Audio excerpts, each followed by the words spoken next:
Adjustment और अत्याचार के बीच की रेखा अक्सर औरतों को कभी दिखाई ही नहीं जाती।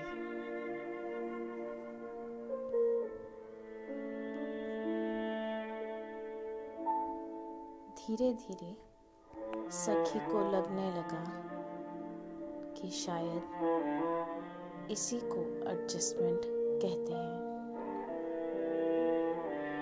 क्योंकि उसे कभी यह सिखाया ही नहीं गया था कि एडजस्टमेंट और अत्याचार के बीच भी कोई रेखा होती है।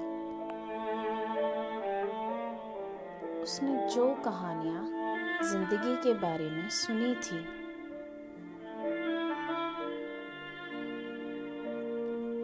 चुप रहना, सहते रहना और समय के साथ सब ठीक हो जाना, खाने पीने की कमी, अपनी ज़रूरतों को दबाना और हर बात में खुद को ही गलत मान लेना उसकी रोज़मर्रा की आदत बन चुकी थी। इसी बीच उसे पता चला कि वह प्रेगनेंसी एक्सपेक्ट कर रही है।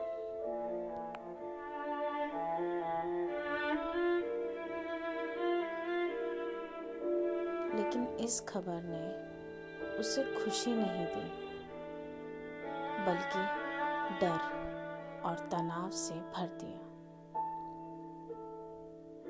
क्योंकि उसके दिमाग में बस एक ही सवाल गूंज रहा था,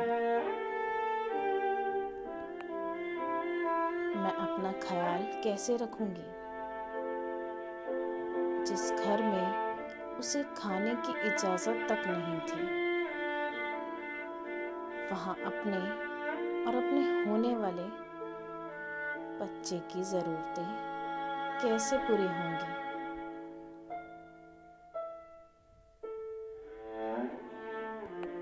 उसने सोचा शायद अपने पैसों से कुछ खरीद ले या मायके से पैसे मंगवा कर पति के जरिए अपने लिए खाना मंगवा ले, ताकि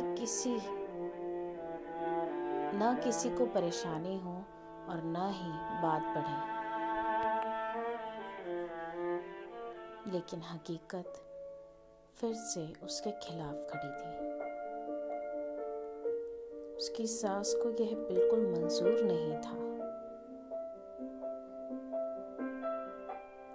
उनका साफ कहना था कि अगर कुछ ला रही हो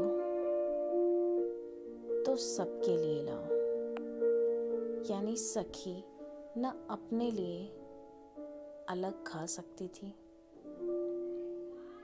न कुछ बचा सकती थी।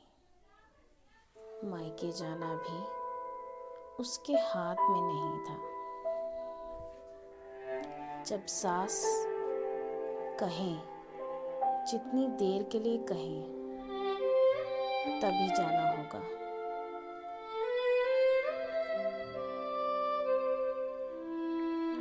और वहां जाकर भी उनके सामने कुछ खाने की इजाजत नहीं होगी। अब सखी पूरी तरह फंस चुकी थी। न वह मायके जाकर अपनी जरूरत पूरी कर सकती थी, न ससुराल में उसे खाने पीने का हक था, और न ही पति से कुछ मांग सकती थी।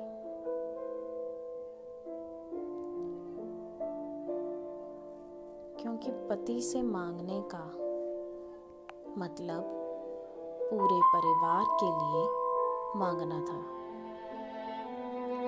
और जो बचे वही उसके हिस्से आता। उसी पल सखी को एहसास हुआ कि यह सिर्फ एडजस्टमेंट नहीं थी। यह एक ऐसी कैद थी जहां से निकलने का कोई रास्ता उसे नजर नहीं आ रहा था।